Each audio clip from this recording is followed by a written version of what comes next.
Everybody gets one chance to do something great. Most people never take the chance, either because they're too scared or they don't recognize it when it spits on their shoes. This is your big chance. You shouldn't let it go by.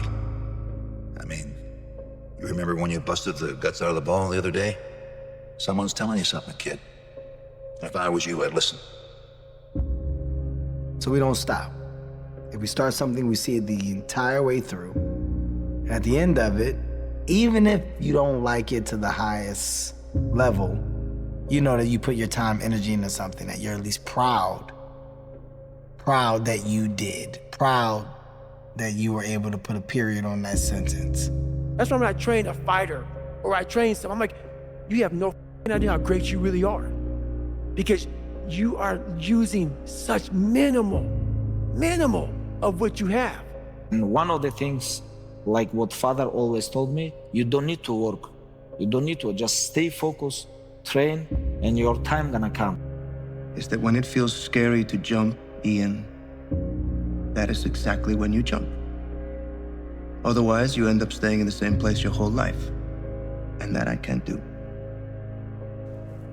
I have certain rituals that I will not break because of that. I can do the same thing every day. You're gonna get through it, but you gotta take chance in life, man. Can't play it safe, y'all.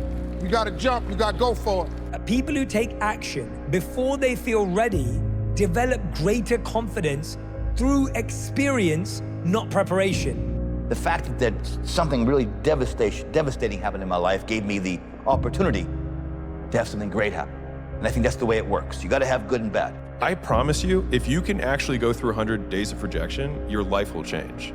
Because you will realize that at the end of the 100 days, you're still alive and nothing changed. There's a beautiful proverb that says, the best time to plant a tree was 20 years ago, and the next best time is today.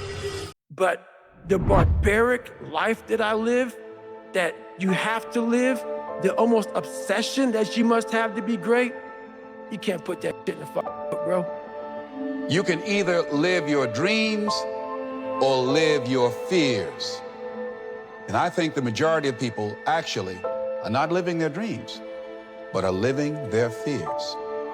Yeah, I would train like every day look better and better. I'm in the mirror, I'm scared of myself in the mirror, you know, because I was so focused on this. I had the opportunity to be very selfish at that time, and you gotta be selfish at times. Unequivocally, there is no such thing as physical toughness if there is no mental toughness. I learned to be comfortable being uncomfortable. If you can get that in your head, this too shall pass. Every moment of everything you've ever gone through, God got you through it. Being a ranger isn't a name. It's a value. You can't go buy it. You gotta earn that shit. Don't condemn yourself for being afraid. It's perfectly fine to have some fears. You acknowledge your fears, you embrace those fears, and then you move on. When it comes to basketball conversations, I'm very arrogant. I only want to hear my name. So when they say who's the most dominant player ever, I want them to say my name. I don't want them to be like, maybe Wilt, maybe Shaq. That don't fly with me. I want them to say Shaq. People who quit, you're doing a run and you go so far and you stop, it's not because your body gave out. It's because your will and your mind said, I've had enough, I don't want to do this anymore. Stop waiting for the right time. Stop waiting. Start before it feels safe. Stop waiting for the right time because there isn't one. Opportunity is disguised as problems, okay? If you don't have problems, you don't have a life. Everybody has problems. In fact, the more money you have, the more problems you have. The more money, the more stuff I had, the more problems I have. You can't fit in and also be exceptional. Both have discomfort. When you fit in, you have internal conflict because you're not being 100% you. When you're exceptional, you have external conflict because everyone sees you as different. Pick one.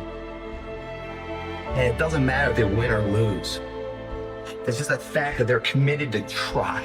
And they continue to try and continue to try. Never failing to try. That's the difference, man. The truth is, action creates motivation, not the other way around. A lot of us think that I'll feel motivated, then I'll take action. It's the other way around. Take action, and then you'll feel motivated. It doesn't matter whether I achieve all of my goals or I don't achieve all of the goals. In 3 generations, I'll be forgotten, and the only people who were naysaying against me will also be dead. And so then it's like, just do it for me. It's not until you complete something that you can honestly sit with yourself and go, that's what life is. That's called seeing things through the entire way. You have to take chances in life. If you don't take chances in life, you'll never have the life God has for you. Life is about risk. If you play it safe in life, you ain't gonna have much of a life. That you can get the success, but it's not a quick fix. It's a long-term thing that you have to work your ass off for. But when you get the success, you got the world with it. Because up here, we just create it. And the body is just a representation of how pure we are up top. So there's no perfect time to begin. That's a myth. The truth is, the right time is a feeling that shows up after you start, not before. Go into these endeavors, these changes, these transformations, knowing it's going to get worse before it gets better. Accept that, welcome that. You know, just search for that. Because those are the challenges that creates the betterment of who it is at the end. When your friends start to say you've changed, it's because they don't know how to say you've grown. And because they see so few people who have, so it makes sense that they don't have that. So I see that as a lack of skill, not malice.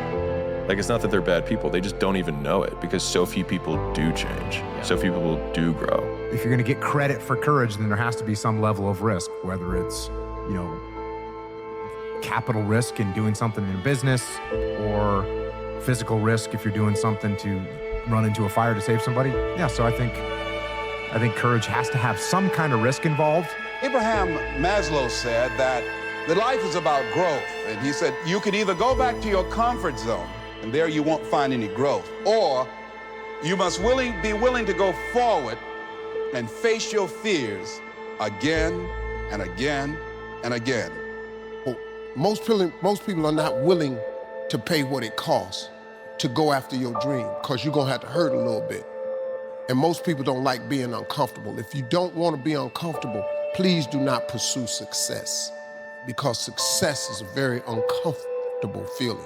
I don't need to be the most decorated person, but it's weird because in not even trying, I have a resume that people will now measure up against, like, oh, you gotta win X amount to pass the hurdle. So it's weird, like I didn't even try to do any of that. All I tried to do is like, yo, just get me out there. You start with your mind. You start with your mind. And how do you start with your mind? You put yourself in tough situations that you can overcome, but it ain't easy. Because your mind and your will always quit before your body does. Like, there's this period of discomfort when you change anything because everyone around you wants you to fit within the label that they are comfortable with. But they also have the anchor of what you were before. Yeah, exactly. And so they try and like, people don't like that. And so they're like, no, I like you in this box. So just say, I know you're having a little thing right now. Don't worry, and they just want to shove you back into it. And remember when I was talking with my father and he told me, hey, remember, you know how people make diamonds? Diamonds make it under big pressure. If you can handle this pressure, you're gonna become diamond. But if you lose, you're gonna be loser. This is the mistake we make. We think I can prepare to avoid all learning. Preparation's important, I'm not gonna take away from that. But experience is incredible. It's an incredible teacher. Your brain builds certainty from doing, not from waiting. Nobody has the confidence in the decisions that you're making for yourself like you do. So if you're waiting for that to connect in the beginning stages, it may or may not. If it doesn't, it shouldn't prevent you from like following through on whatever the line of like go is for you. I want that. I want people to scream my name. That's what I want. So from that day on, I came and I practiced every day. Still wasn't any good. Practice. And That's also when I learned how to take criticism and turn it into motivation juice. Like, instead of playing with the kids, I used to play with the men because I was their size. You know the weekend where you really only had two things to do for the weekend? Whatever it was, you had to write this thing and you had to answer this other thing. And on Friday, you're like, I'll do it tomorrow. And on Saturday, like, I'll do it. And it's basically hanging over your head the whole weekend. Whereas if you'd just done Friday afternoon, the whole weekend would have been a lot better. So just do the thing. People want to know, how are you able to just be so hard that I never turned the thing off? Because once it turns off, I go right back to the David Goggins that is. And that's the guy that I'm constantly fighting every day. And it's a choice.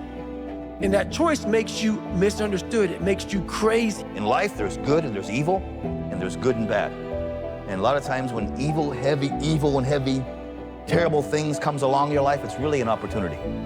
And everything I looked at in my life that's been bad, or like, oh my God, what am I gonna do? I think back now, it gave me an opportunity. Opportunity is disguised as problems. It doesn't make any sense for you not to have the life that you dream of. It does not make any sense. God really does want to use you as an example of what he can do. You just gotta volunteer. But you gotta be willing to go through something to get to it. Success ain't free. They ain't passing out money, man. Do something that's hard and do it every day. That's one of the nice things about jiu-jitsu. You're gonna get choked. You're gonna be uncomfortable. You're gonna get smashed. You're gonna have to tap out. Your ego is gonna get abused. Go do that. Go do that. You go for a run, lift, just do hard stuff. And that's a good way to keep that, I guess, fresh. I'm astounded by how many people want to be spectacular in life, but also want to be normal. By being normal, you are, by definition, aiming for average. Normal people get normal results. Exceptional people get exceptional results. You literally can't do what everyone else does and expect to not get what everyone else has got. By doing what everyone else does, you guarantee average results. I mean, like, there is no success without failure. They go hand in hand. And with the failure comes amazing lessons, adjustments. And you get sharper because of the shit that you've done wrong or that you didn't know to approach a certain way that you now know how to approach. So I embrace the concept of failure just as much as I embrace the win of success. There's a difference between saying I am good enough and I am good. So you could say I am good enough for my current state based on the work that I've put into it, but I could be better. And so, like, you can accept that the work that you have done has created the outcome that you've created, but you do not need to accept that the outcome that you've created is the end all be all and the last outcome that you need to have. Don't work like this. You have to sacrifice all your life if you want to become champion.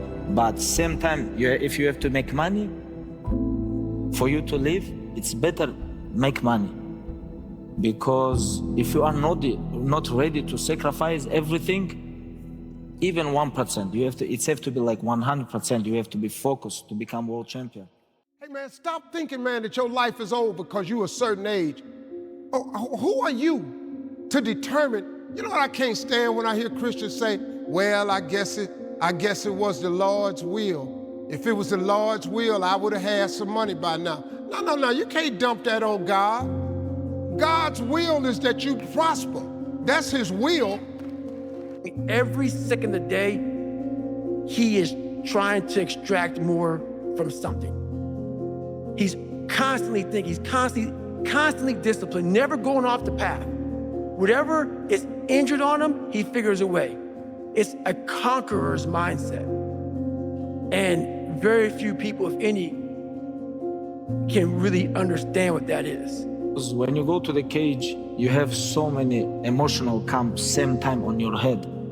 And you have to live this, every emotional, they have separate places. But if everything come on your mind and this can make you weak, this can make you break, this can make you strong, you know? So it's my philosophy, I'm not gonna get touched up twice. I'm not gonna get beat up in practice.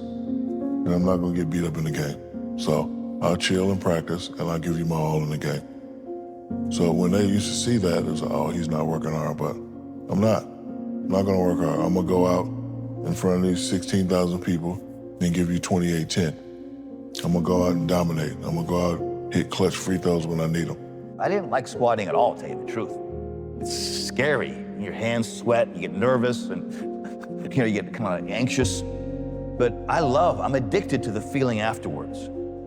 After a squat workout, doing 500, 400 pounds for reps, your life passes in front of your eyes and you succeed. It's like, life is great. The sky is blue, the grass is green, and life is absolutely wonderful. I'm in a great mood for a week later. Now, I know taking chances is kind of fretful, but the best things in life is on the other side of fear. But one of the things that I've always done to help overcome my fears is I make my dreams bigger than all my fears. I have dreams that's so big that not getting there is just unacceptable. A hotel, we have food, we have cars, and we have gym. And every single day you wake up, train, eat, sleep, and repeat. You know, it's like I was doing same thing all my life. Stability. If you don't have stability, if you don't recover between the trainings, you're never gonna become successful. When I started my podcast, which was in 2019, everyone said it was too saturated. I think at that time there were like 700,000 podcasts. I think today there's 5 million. So the point is, things are always gonna be more saturated. Things are always gonna be more competitive. There are always gonna be more creators as time goes on. So it's whether you wanna start now, when there are 5 million podcasts, or whether you're gonna wait 5 years when there's 10 million podcasts, right? Which one's better? Speaking before various audiences that had more going for them than I did, and realize and appreciate my own value, and that I was a worthwhile person, even though I didn't have all going for me. I didn't have the money, I didn't have the education that they had. So part of the process is seeing yourself, being worthy, being capable, having what you need to make you a worthwhile person, and that you're more than able, and that you deserve to be listened to, or you deserve to have that dream and that passion. That's a luxury to be depressed, I feel. I feel it's a tool of self-discovery. And if you're strong enough to face it, is a multiplier in your life to reach levels of happiness you've never felt before.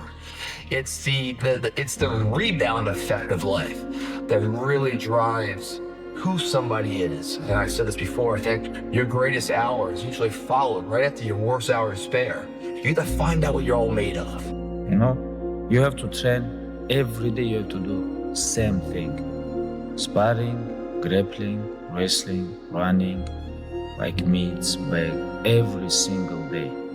Like you cannot, like if you're fighting, you cannot sing and come to inside the cage and win. No, you have to do same thing every single day. And so many years, you know. You have to sacrifice everything what you have. You're never going to have a fear-free existence. I mean, some fear is acceptable and legitimate. There are some things that you really should be afraid of. Now, you shouldn't allow it to immobilize you. You acknowledge it, you take it into account, and you carry yourself accordingly. There are times that we should proceed with caution, but it's the difference between being stopped by fear. It's the difference between having a fear and the fear having you. I never wanted to be a champion. I just wanted to wrestle. And if you're good, it'll take you places where one day you can hold one of those. But if you start with the goal of, I want to hold one of those, man, am I pigeonholing my goal? What the do you really want to do? I just wanted to wrestle. And if I got fired by WWE, I would have tried to go to Japan, I would have tried to go to Mexico, I would have tried to go to the UK, because I just wanted to do it. But that also meant I would put my best foot forward, and I wasn't shackled to, I need to be champion or I'm not validated, I'm not successful. Well, you see a man covered in tattoos, that doesn't make him a tough man. Toughness is not about how many push-ups you can do or what you can bench press or how far you can run. Toughness is in the mind, and your body can be the most perfect, the most conditioned specimen. But if you don't have a tough mind, if you don't have a toughness of the mind, if you don't have a tough will, you're not tough. In life, if you want to be remembered, you can't go by that either. You can't be some trust fund baby where mom and dad gave you everything and expect to live a life of fulfillment. No one can give you that satisfaction. You gotta be willing to lose something to gain it. In the process of losing it, the transformation, that process, when you're going for it, that's where you find yourself, man. That's where you really find that you're living. Experiencing pain in your muscles and aching, and just then go on and go on and then go on. And this last 2 or 3 or 4 repetitions, that's what makes actually the muscle then grow. And that divides then one from a champion and one from not being a champion. If you can go through this pain barrier, you make it to be a champion. If you can't go through, forget it. And that's what most people lack, is on this having the guts to go in and just say, I go through and I don't care what happens. You know, it aches, and if I fall down, I have no fear of fainting in a gym. And if you wait for motivation, you'll be waiting a long, long time. People who make moves don't wait for motivation. People who make progress don't wait for motivation. Actually, they do things when they don't feel motivated. That's the key to success. That's the key to discipline, is doing things when we don't feel motivated. Motivation is this myth that you need to feel ready to take action. Instead, we need to focus on building momentum, triggering momentum. Mental toughness is not physical strength. Mental toughness is, I'm not going to quit. It hurts, but I'm not going to quit. Oh, it's hurting worse. I'm not going to quit. Oh, I don't know. I've never experienced pain and discomfort at this level, but I'm not going to quit. I don't know if I can go any further, but I'm not going to quit. That's not physical toughness, folks. That's mental toughness. And without mental toughness, physical toughness doesn't mean anything. It means nothing. Here's how it works. Your brain remembers unfinished tasks more than finished ones. When you start something, even just a little, your brain creates a mental loop that stays open. That tension makes you want to go back and complete it. That's why it's easier to keep working after you've started, but so hard to begin. Motivation kicks in after momentum, not before. So today, don't try to finish the whole thing. Start badly. Start briefly. All you have to do is set a timer for 3 minutes, open the document, do 1 push-up, write 1 sentence. For me, I was more miserable trying to make everyone else happy than I am now with everyone else unhappy with me. And so I think, like, from the social group that I had before I quit my job, if we're going all the way like ground zero to today, I talked to no one from that time in my life compared to today. And I was absolutely miserable and unhappy and unfulfilled. And I would say that the majority of those people probably don't like me today because I changed. I didn't do what I was supposed to do. He thinks he's so fancy now, et cetera, et cetera. And I think I'm just okay with that. And so I think coming to terms with the idea that I could be absolutely rejected by everyone I know, but like me, I was more okay with that because the alternative was I didn't want to live anymore. So you'd think that, like, oh, John Cena, this guy's everything handed to him. He's always at the top. That was my first main event WrestleMania appearance as an attraction in like 13 years. And in that span, I worked new wrestlers. I worked for lower level titles. I sat ringside and crushed 3 beers and then got squashed by The Undertaker as a fan. Yeah. Like, I did all sorts of you know, but because it was never about like, I'm not a success unless I'm in the main event of WrestleMania. No, that's just a position with a ton of stress. Just get me out on the course. Just get me in the arena. Have me in section 1, shaking hands with people from Australia, and I'll make it the best time they ever had. It doesn't matter. Like, just get me out there. What I don't want to do is sit on the bench. Don't listen to other people. Their opinions should never value anything in your mind. Those other people really are looking at you, voicing their opinions just because they can't do it themselves. They're weak. And so they're gonna tell you stuff like, dude, I don't know why you're doing that. Why are you putting all that detail up in the ceiling? Why are you doing that? Doing all that stuff because as you grow ahead and you get further and further along, you are broadcasting, shining light on their shortcomings. And they don't like that. They were comfortable until you came along and challenged them indirectly. They won't be so man up manly to tell you that though. They won't be that honest. They're gonna tell you, man, yeah, you shouldn't be doing all that work. Nah, you shouldn't be doing it. I had no knowledge, no idea. All my friends have went on to the next stage. They let me be the dummy by myself. And that's when it dawned on me that, like, nobody cares about you more than you should care about yourself. And nobody is giving you the roadmap to, like, the wins. You have to go find that information. You gotta go discover it. You gotta wanna get it. You gotta wanna do it. And with the right help, the right word of knowledge, it can better help position you, but ultimately you gotta wanna do it. And me and just not wanting to do kind of put me in a really up position early on.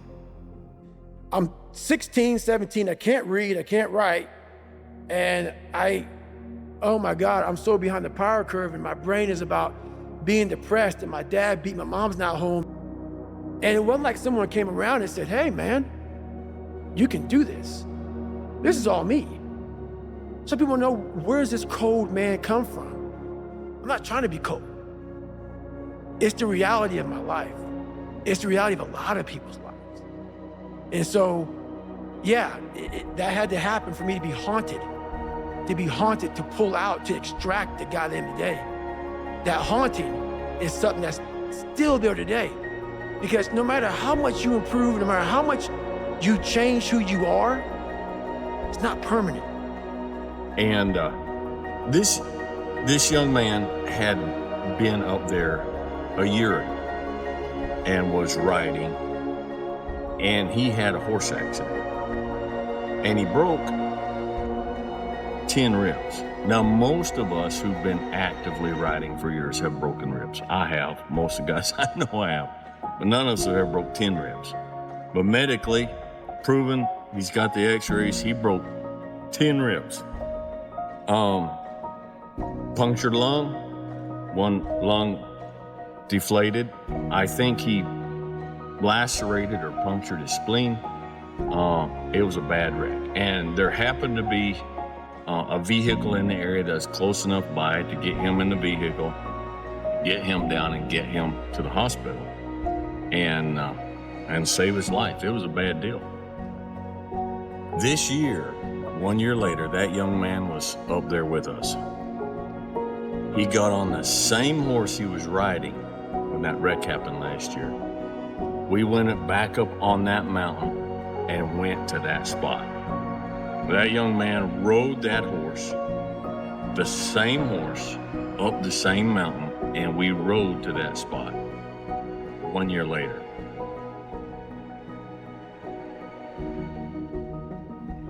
Now, if you'd say, Dwayne, that's tough, I would agree. I would agree 1,000%, but I think most people don't understand the type of toughness that is. The idea of not starting things that I'm not gonna finish, that's what really resonated with me the most.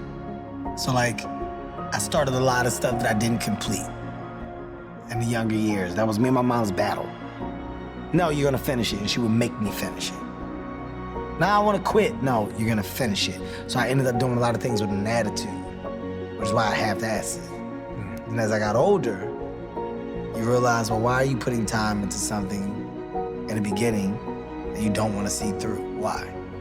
Or just because you have like a rough moment or a rough patch, why is it so easy for you to quit? Why is the idea of quit so quick to you to come up with, and why are you so comfortable with the results of that? I shouldn't be.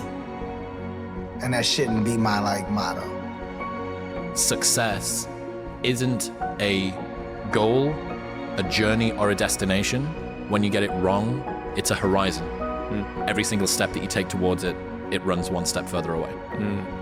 So it's like, if you can dream it up, then you can build it. Like, that's the beauty of being an engineer, is like, if something doesn't exist and you want it to exist, you could just will it into an existence. And what a superpower. Bad things don't come in threes.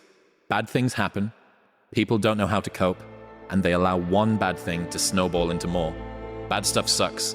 The only thing worse is letting one bad thing ruin many good things. I feel to be at the pinnacle of any game, in whatever you do, you've got to be a little bit gone to it. You're not all there. You've got to be almost insane to your craft. Not a lot of people can understand that. That's why I don't know about nothing else. But along with that, you do have to set your boundaries and respect who you are, because you will lose a sense of yourself by trying to take care of everyone else. You will lose a sense of yourself if you don't set these boundaries. You will lose a sense of yourself if you don't take the time out to keep connecting with yourself, even if it's something you love. If you tell a guy, all right, what you need to do is you need to improve yourself. No, but we're not going to argue with that. I mean, we're all on the same page there. Okay, you need to start working out. You need to start reading some good books. You need to start growing and improving yourself. But most of the time we're focused on, well, this is how it's meant to go. And let's be honest, 99% of the time it never goes how you think it's going to go. Ever, yeah. And so I always say to people that you'll get to where you want in life, just not in the way you imagined it. But if you keep imagining it in a certain way, you may miss the path that's unfolding and opening up behind you. The reality is how can people be consistent over and over and over and over and over again? Play in and play out, play in and play out, game in and game out, year in and year out. And I think that's the obsession that I love to try to study and learn and continue to try to put myself in as much as I can, and just try to have a limitless mind and try to continue to think that way and grow that way. I just compete, regardless of whatever it is. Like if it's Connect 4, if we play horseshoes, you probably swim a lot faster than me, but I'll try.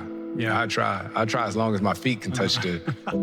Doesn't matter what it tired, is. As long as It's game on. Yeah, but I'm not swimming against you in the ocean. I need to be in a pool that my feet are standing in. You know what I mean? Yeah.